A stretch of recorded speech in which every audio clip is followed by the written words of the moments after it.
Buenos días la audiencia. Sí, lo que estamos hablando ahí en off recién, que no es cierto, nos preocupa lo que es la pandemia, en este caso de un proceso infeccioso, ¿no es cierto? Y que nosotros hoy nos está tocando la otra pandemia, que son las enfermedades justamente no transmisibles o no contagiosas, donde las enfermedades cardiovasculares conjuntamente con el EPOC y el cáncer hoy por hoy ha avanzado demasiado hasta que el mundo entero, ¿no es cierto?, está con esta epidemia y que está haciendo grandes estragos también a nivel mundial, donde ustedes, cuando comenzó el virus, hablábamos, ¿viste?, de que nos preocupamos del virus y las enfermedades cardiovasculares matan más que el virus, el dengue nos está matando más que el virus, una serie de cosas. Lo que pasa es que también hay que entender un concepto de que esta enfermedad de la pandemia es una afección de la comuna, de un todo, ¿sí? Claro.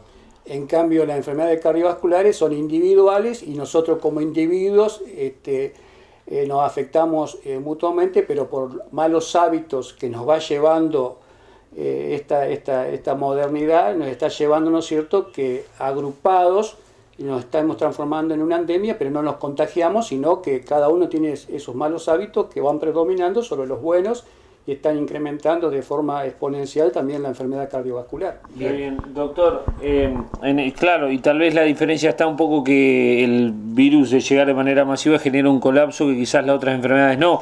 Exacto. Ahora bien, lo que quiero preguntarle es si la gente dejó de prevenir, es decir, si mermó la prevención, porque por ejemplo la enfermedad de la que usted va a hablar es claramente prevenible, ¿no? Sí. En esta situación hay un temor por parte de la gente, donde nosotros también junto con la Sociedad de Cardiología y la SAC, que tenemos a través de los webinars, ¿no es cierto?, donde se trata de decirle a la gente que por favor trate de acudir y seguir haciéndose los controles, porque quiera o no, a mí me ha pasado en este periodo atender 2 infartos, una ACV, gente mayor, gente joven, y el descontrol de la presión. Pero la gente no está acudiendo a los controles por justamente el hecho del temor a la infección en el supuesto lugar donde podría predominar, que son en los centros de atención, ya sea hospital o clínica o consultorio. Exacto. ¿Y de qué hablamos cuando hablamos de hipertensión? Bueno, la hipertensión es una de las enfermedades crónicas, te digo, no transmisibles, que la tenemos como factor de riesgo para conjuntamente con otros factores en conjunto que nos llevan a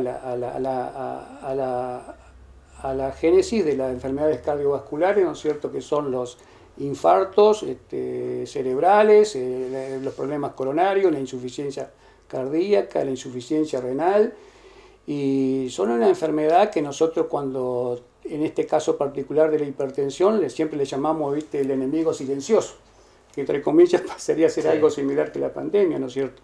Silencioso porque es una enfermedad que no produce durante mucho tiempo ningún síntoma, y el síntoma cuando se produce es cuando hay una complicación. Hoy lo charlábamos en la parte radial, ¿no es cierto?, que hay un periodo que lo estamos descubriendo, ¿no es cierto?, hace tiempo, que la única manera de saber si uno es hipertenso es tomándose la presión, ¿no es cierto? Pero hay esta presión arterial y la diabetes misma, otras enfermedades silenciosas o la hipercolesterolemia, que ya te digo, enferman la parte cardiovascular, son muy silenciosas durante muchos años y tienen, entre comillas, un periodo de incubación. Si lo comparamos con el virus, que todos sabemos que son 14 días, esto te lleva 20, 30 años de periodo de incubación asintomática. Entonces, ¿qué pasa? La gente cree, sobre todo ustedes los jóvenes, creen que las enfermedades cardiovasculares son de la gente mayor, que la sufre solamente la aterosclerosis de la gente mayor. Entonces, no acuden, por ejemplo, a atenciones de control de presión o colesterol, en un grupo etario que te diría, de los 17 años hasta los 50 años, porque no sienten ningún síntoma. Lo que nos va a ocurrir la vejez, y bueno, me cuidaré ahí. Pero la prevención empieza mucho antes porque tienes un periodo de incubación que son de 20 años. Esto se llama, nosotros le llamamos la enfermedad cardiovascular acelerada, EVA, que tiene que ver con la edad biológica y no la cronológica. O sea, todos tenemos nuestra edad y que si nos comportamos bien y tenemos buena vida, tenemos una edad cronológica que si yo tengo 60 años y me cuidé, probablemente mis arterias biológicamente tengan 60 años, ¿me explico? Pero si yo tengo malos hábitos de vida, con los estilos de vida que nos está llevando a todas estas epidemias de la obesidad, el sedentarismo, la diabetes, el síndrome metabólico, la hipertensión, la edad cronológica no condice con la edad biológica y probablemente vos tengas 20, 30 o 40 años y tus arterias ya están enfermas como una persona de 60, 70 y vas a tener un evento cardiovascular a los 30, 40 años. Que yo le explicaba hoy a la gente, cuando yo me formé en la residencia en la década del 90, nuestros maestros que hoy, por ejemplo, estamos sentados en el aula, nos decían, piensen en una enfermedad coronaria si un paciente de 60 años te consulta por un dolor de pecho, ¿sí? Entonces vos venías en el año 90 y yo me radiqué en el 94 pensando en ese patrón, 60 años para arriba, que era lo que predominaba la enfermedad cardiovascular. ¿Me van entendiendo? Sí. Pero con toda esta evolución que cada vez año a año se va incrementando, nos vamos enfermando cada vez más joven, en forma silenciosa. Entonces hoy, escuchen lo que les voy a decir, hoy yo ya tengo personas de 35, 38 años con bypass, hipertensión y ACV. O sea que en 25 años que estoy acá, cómo se aceleró la enfermedad cardiovascular. Y en esta edad, esa gente no se controlaba porque estaba asintomático y hicieron la lesión. Y probablemente durante un periodo de 10 años ha estado hipertenso, diabético, colesterol, cigarrillo, sedentarismo y hizo el daño arterial. Es tan simple prevenirlo, digo, realizando el simple, controlando la presión, ¿no? Exacto, exacto. El hecho de la presión, la única manera de hacer diagnóstico de presión es tomándose la presión.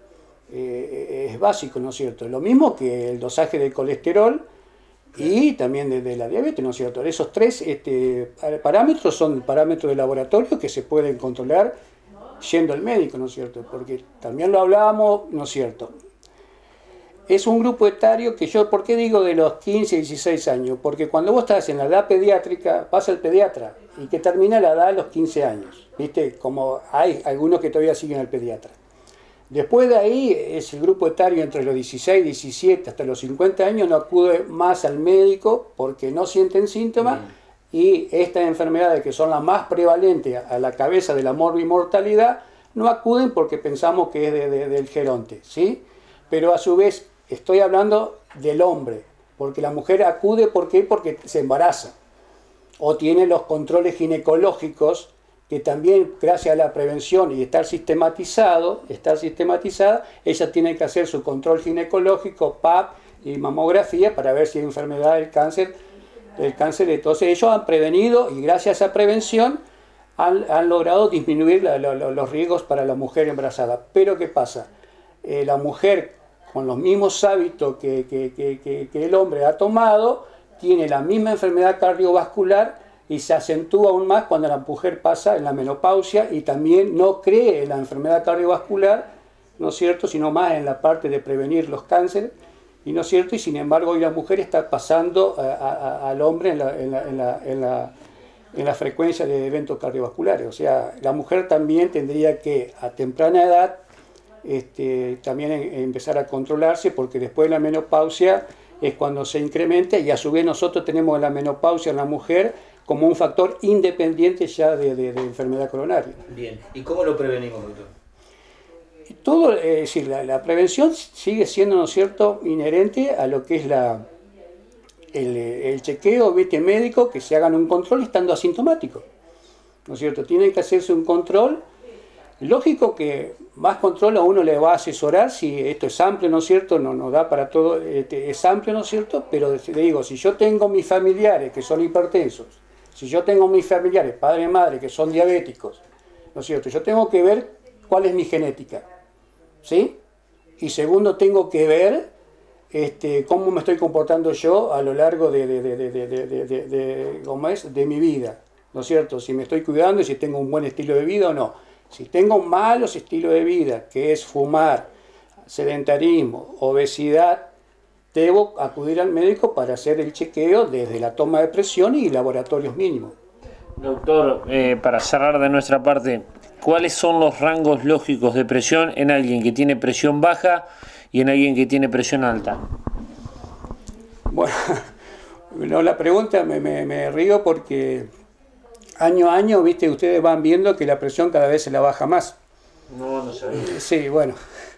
Ahora hay un estudio, porque, por ejemplo, ahora hay un estudio, el estudio SPRINT se llama, que lo hicieron en Estados Unidos, donde la presión normal debería ser por debajo de 120-80. Quiere decir que si todos nosotros nos vamos ahora a Estados Unidos, pasamos a ser normotenso a hipertenso. ¿Sí? Porque porque ellos ven los estudios que cuanto más baja la presión, menos daño suceden. Eso es un tema controvertido donde las distintas sociedades distintas sociedades están analizando esos valores. Pero sería un 12.8 de acá. Sería el 12.8 acá. Nosotros lo hablamos como 120-80, ¿viste? Siempre con las 3 cifras y las 2 cifras. Ahora bien, la presión normal la tenemos que también tener en cuenta si la estamos haciendo en el consultorio o la podemos hacer por otros métodos, que hoy se emplean más esos métodos que el consultorio, porque el consultorio no es muy reproducible y el propio consultorio puede incrementar la presión. Es lo que se llama presión falsa o presión de guardapolvo blanco. Entonces, a través del tiempo han surgido dos métodos, que es el MAPA, que es un estudio que se le coloca a la persona durante 24 horas, un registro de presión durante 24 horas, y después, si uno puede tener un equipo automático, le aconsejamos nosotros que se haga la medición de la presión en el domicilio, ¿no es cierto?, para evitar el sesgo de ir a diferentes lugares, ya sea un hospital o un consultorio, donde puede estar falsamente elevada y no ser real la presión que la persona toma. Como valores normales de presión, en el consultorio, si lo vamos a hacer con una buena técnica, con 3 registros, tiene que estar por debajo de lo de 140-90 en el consultorio. Ahora, por esos estudios que yo te estoy diciendo, tanto el MAPA como la medición domiciliaria, ya manejamos cifras que son de 135-80, porque justamente está evitando ese margen de error o de estrés que te hace subir la presión en el consultorio. Entonces, el valor va a depender de con qué método lo tomás. Si es en el consultorio, por debajo de los 140-90, con varios registros sucesivos, no solo un solo registro, te define que sos un hipertenso. Eso es lo que yo veo en la comuna acá, que le toman una sola vez la presión alta y no con eso podemos hacer diagnóstico. Tenemos que ver que la presión está habitualmente alta y no ocasionalmente alta, ¿sí? No por un registro yo soy hipertenso, si está alta. No es lo mismo tener presión alta, no es lo mismo que hipertensión arterial. Esos son conceptos para que la gente entienda un poco. Y después de ahí la descendemos cada vez más. Por debajo de los 13.8, ¿no es cierto?, vamos a llegar a esa óptima, que te decía que el estudio SPRINT, que hablaba, viste, de la presión por debajo de 120-80. Pero que todavía esos resultados de las distintas sociedades lo están avalando, si lo van a tomar como parte para que todos nosotros después tengamos que tener 12.8. También tenemos que tener en cuenta que los valores los vamos a considerar de acuerdo al grupo etario, ¿no es cierto? Pero por lo menos hasta los 80 años de edad, esas presiones que yo te dije debemos sostenerlas. Por encima de los 80 años tenemos que ver la fragilidad del abuelo que tenemos. ¿Qué significa fragilidad? Fragilidad significa esos abuelitos que a veces están internalizados en geriátricos, que están en una condición probablemente lo mantengamos con presiones más altas. Inclusive a veces ni tocamos hasta presiones de 170, 180 porque también hay que preservar el cerebro. Bien. Y a veces lo dejamos alta. Alta para esa edad. Muy bien. Gracias, doctor. No hay por qué.